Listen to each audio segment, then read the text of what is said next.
Two funds orbit the same stock, pay cash every week, and advertise yields that look less like investment statistics and more like typographical errors.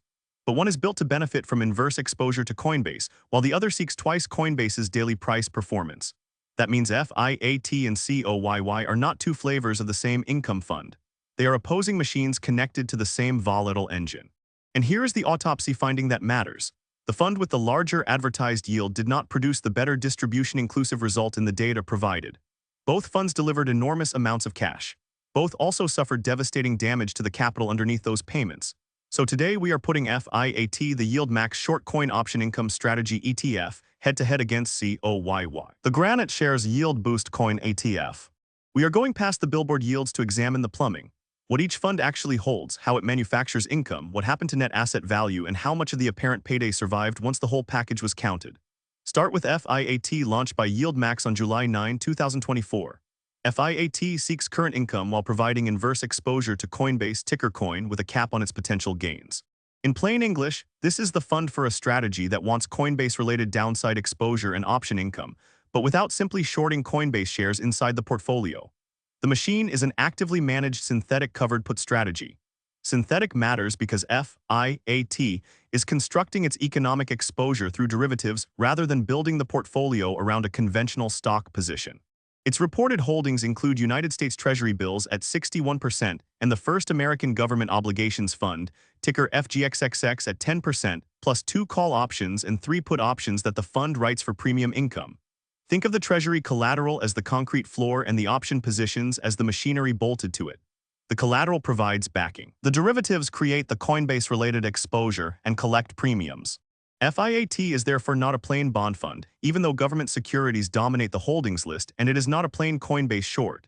It is an options strategy wrapped around inverse exposure to an exceptionally volatile stock. The trade-off is built into the design. Option premiums can support frequent distributions, but the strategy caps potential gains. If the Coinbase move is favorable to FIAT, the fund may not capture all of that benefit. If the positioning is unfavorable, premiums can soften the impact, but they are not an armored shield. The fund can still lose substantial value. Now cross the ring to COYY, launched by Granite Shares on July 28, 2025. COYY seeks current income and the daily 2x leveraged price performance of Coinbase. That is a radically different assignment. FIAT begins with inverse exposure. COYY begins by trying to amplify Coinbase's daily direction.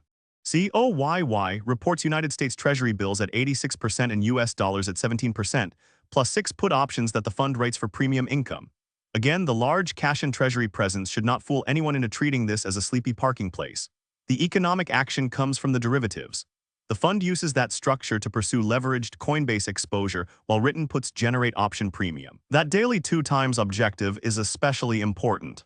Daily does not mean the fund promises twice Coinbase's return over a month, a year, or the investor's entire holding period.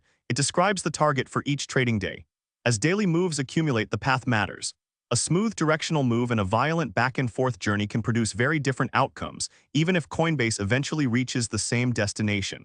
The leverage resets into that path, while the option writing layer adds income and its own constraints. So the strategic difference is not subtle. FIAT is a synthetic covered put fund seeking income plus inverse Coinbase exposure with capped gains. COYY seeks income plus daily 2x Coinbase exposure. One is positioned around the opposite direction of the underlying stock, the other is trying to magnify its daily direction. Both harvest option premiums, both use government securities or cash as the supporting base, and both package a complex derivative strategy into an ETF ticker that can be traded like an ordinary fund. They are also small products. FIAT has $34 million in assets under management, while COYY has $20 million. FIAT's expense ratio is 1% and COYY's is 1%. Those costs are close, so the decisive distinction is not a tiny difference in fees. It is the exposure each investor is hiring, inverse and capped on one side, daily leveraged and path-dependent on the other. This video is for research and education only. It is not financial, investment, tax, or legal advice, and it is not a recommendation to buy, sell, or hold FIAT, COYY, Coinbase, or any other security. ETFs can lose value, and complex option and leverage strategies can behave differently from what a headline yield suggests. Verify the current prospectus, holdings, distribution information, tax documents, and other official fund materials for yourself, and consult a qualified professional who understands your circumstances before making a decision. Now we reach the numbers printed in the largest font. FIAT's headline distribution yield is 106%. COYY's is 449%. Both pay weekly. On the surface, COYY appears to crush FIAT in the income contest. But a distribution yield is a measurement of distributions relative to a fund value. It is not a contractual interest rate, it is not guaranteed income, and it does not tell us whether the underlying capital remained intact while those payments were made. That denominator is crucial. When an ETF's value falls sharply, the quoted yield can become spectacular even if the cash payment itself is shrinking. Imagine a sign measuring water flow relative to the size of a reservoir. If the reservoir drains faster than the pipe slows down, the ratio can look enormous while the actual water supply is deteriorating. That is why a towering percentage can coexist with a weak investor outcome. The two funds also earn their distributions from option premiums rather than from a stable schedule of corporate dividends or bond interest alone. Premium income depends on market conditions, volatility, the contracts being used, and the success or failure of the surrounding strategy. Coinbase's volatility can make option premiums rich, but rich premiums are compensation for taking serious risk. The market does not ordinarily hand out extraordinary income because it misplaced its calculator. COYY's larger headline figure therefore does not establish that it is the superior income vehicle. It tells us that the recent distribution calculation is extremely large relative to the fund value used in that calculation. FIAT's lower figure is still extraordinary by normal investment standards and deserves exactly the same skepticism. The weekly schedule can make both products feel productive because cash arrives frequently. But frequency is presentation, not profitability. Receiving smaller slices every week does not answer whether the investor's total pie is growing, holding steady, or disappearing. A distribution can represent economic income, realized option premium, gains, or return of capital depending on the fund's results and tax characterization. Return of capital is not automatically improper, but it can mean that part of the payment is the investor's own capital coming back through the distribution channel. The right question is not, which percentage is bigger? COYY wins that graphic instantly. The better question is, what happened to the account after the payments and the capital movement were evaluated together? That requires opening the next two drawers in the autopsy. FIAT's launch reference price was $202. Its latest NAV is $21.18, producing a NAV return since inception of negative 90%. That is not minor drift. It means the fund's underlying per-share value suffered overwhelming damage over the measured period. COYY began from a launch reference price of $150.75. Its latest NAV is $17.68, and its NAV return since inception is negative 88%. COYY therefore held up slightly better on this specific percentage measure, but slightly better is doing heavy emotional work when both results are this severe. This is where the opposite Coinbase exposures do not create opposite investor experiences automatically. FIAT is designed around inverse exposure, while COYY seeks daily leveraged exposure, yet both ended with deeply negative NAV paths. Why? Because direction is only one ingredient. Timing, option positioning, capped gains, leverage, daily resetting, volatility distributions, and the sequence of market moves all influence what remains. For FIAT, being directionally correct about a Coinbase decline would not necessarily mean receiving the full inverse move. Its potential gains are capped, and the option structure determines how much of a favorable move reaches the portfolio. If Coinbase moves against the strategy, collected premium may provide some cushion, but a cushion is not the same as preserving the starting value. For COYY, a volatile path can be punishing even when there are periods of strong upside. Daily leverage magnifies the day-by-day experience, rather than guaranteeing a clean multiple over the full holding period. Repeated reversals force the fund to travel farther than the endpoint alone suggests. Add cash distributions leaving the portfolio and the remaining NAV can face a difficult climb. The different launch dates also limit a simplistic winner declaration. FIAT has existed since 2024, while COYY began in 2025. They did not experience identical market windows. Their since inception percentages describe what happened over each fund's own life, not a controlled race beginning on the same morning. Still, the capital verdict is unambiguous. Neither NAV path behaved like a stable income foundation. COYY preserved a little more by the reported percentage, while FIAT retained a higher latest dollar NAV only because the funds started from different reference prices. Comparing those latest dollar values directly would therefore be misleading. The meaningful comparison is the percentage decline from each fund's own starting point, and both declines were brutal. NAV alone is not the entire story because these funds were designed to distribute cash. So now we put the payments back onto the examination table. FIAT paid $126.62 per share in cash distributions since launch. When those distributions are combined with the change from its reference price to its latest NAV using the supplied simple method, the distribution-inclusive return is negative 27%. COYY paid $79.36 per share in cash distributions since launch. Its simple distribution-inclusive return is negative 36%. This reverses the impression created by the headline yield comparison. COYY displays the larger current distribution yield, but FIAT produced the less negative all-in result in the data provided. FIAT still lost value on this simple combined basis, but it lost less. That is the central lesson of the matchup. The loudest payout statistic did not correspond to the strongest retained result. The cash was real. An investor receiving those distributions could spend it, save it, or reinvest it. But the payments did not arrive from a separate magical account. They were part of the economics of each fund, while the remaining shares lost value. Counting the income without counting the damaged asset would be like praising a vending machine for returning handfuls of coins, while ignoring that it is feeding those coins from the wallet you inserted. The simple distribution-inclusive calculation is also not the same as every investor's personal return. It does not describe individual purchase dates, reinvestment prices, trading costs, or taxes. It gives us a clean comparison from the supplied launch reference through the latest NAV, with cumulative cash added back. That makes it useful as a diagnostic, not a personalized performance statement. FIAT's result suggests that its larger cumulative distributions compensated for a substantial portion of its NAV destruction, but not all of it. COYY's distributions also offset part of its loss, yet the remaining shortfall was larger under the same simple framework. The contrast shows why income investors must examine what was kept, not merely what was paid. This is also where the unequal operating histories matter again. FIAT had more time to make distributions, so its larger cumulative cash amount is not a weekly payout comparison.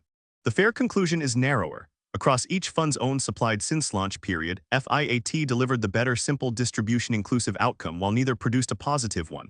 The maximum drawdowns show how violent the journey became. FIAT's maximum drawdown was negative 91%. COYY's was negative 89%. COYY again held up marginally better by this measure. But both funds experienced losses that would test almost any investor's tolerance. A drawdown of this magnitude changes the practical burden of recovery.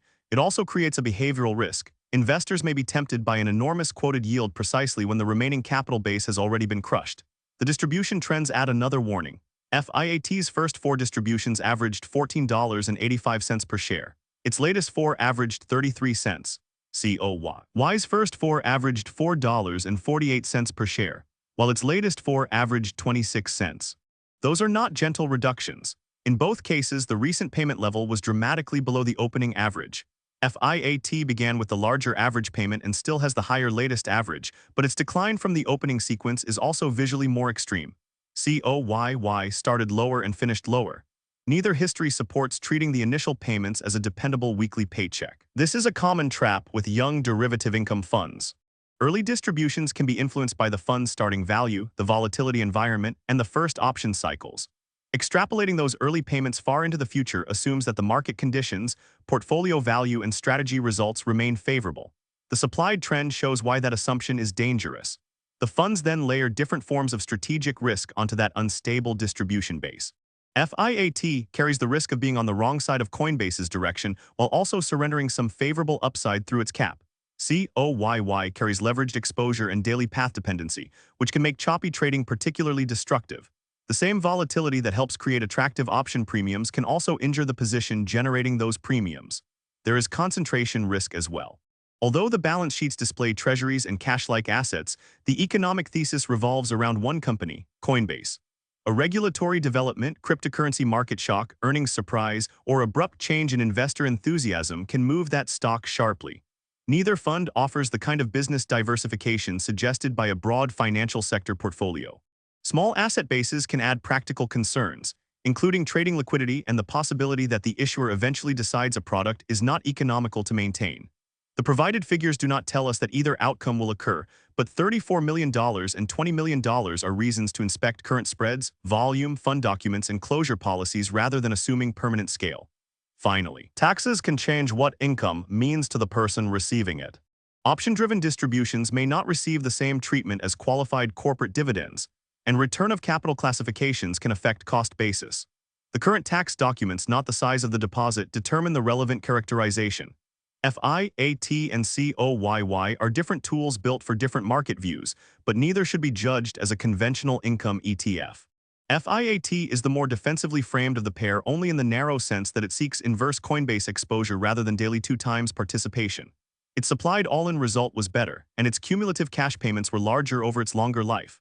But its cap structure did not prevent catastrophic capital loss, and its payment history deteriorated severely. COYY is the more aggressive directional instrument. It seeks to amplify Coinbase's daily performance while riding options for income. Its NAV decline and maximum drawdown were slightly less severe, but its simple distribution inclusive result was worse, despite the much larger headline yield. So there is no honest universal answer to which one should I buy. That depends on the goal, the market thesis, the intended holding period, tolerance for path-dependent losses, tax circumstances, and whether the investor understands that distributions can coexist with shrinking wealth. Someone researching inverse exposure is studying a different instrument from someone researching daily leveraged exposure. Treating the two as interchangeable because both pay weekly would miss the central mechanism of each fund. The decisive takeaway is that yield did not settle this contest. COYY won the billboard. FIAT produced the better supplied all-in result. COYY held up slightly better on NAV return and maximum drawdown. Both suffered extraordinary capital damage and both showed major deterioration in their recent distributions. Different tools, different objectives, and serious trade-offs on both sides. Verify the latest official documents, decide which risks actually match the research question, and keep the conclusion educational and research only. 2 quick things before you go. If this head-to-head helped you cut through the hype, hit the like button and subscribe. It is what keeps these autopsies coming. And tell us in the comments, which of these two would you pick and what matchup should we run next? We read everyone, thanks for watching.